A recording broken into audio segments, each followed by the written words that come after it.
সালটা ছিল 1992।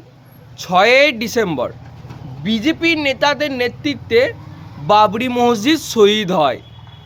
2014 সাল থেকে শুরু করে আজকের দিন পর্যন্ত ক্ষমতায় হিন্দু দরদি পার্টি বিজেপি।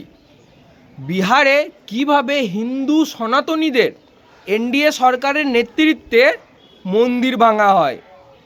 দিল্লিতে বিজেপির ক্ষমতায় ডাবল ইঞ্জিন সরকার। আরএসএস বিল্ডিংয়ে পার্কিংয়ের জন্য 1400 বছর পুরনো বজরংবলির মন্দিরকে ভাঙা হয়েছে। लगी है आग बस्ती में सभी का घर जलेगा, मकान थोड़ी अकेला हमारा जला है।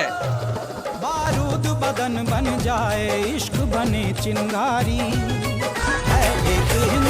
निकलो बिहार सुनी पवन के पुकार, जीत हो गई। ये हिंदू टेम्पल है।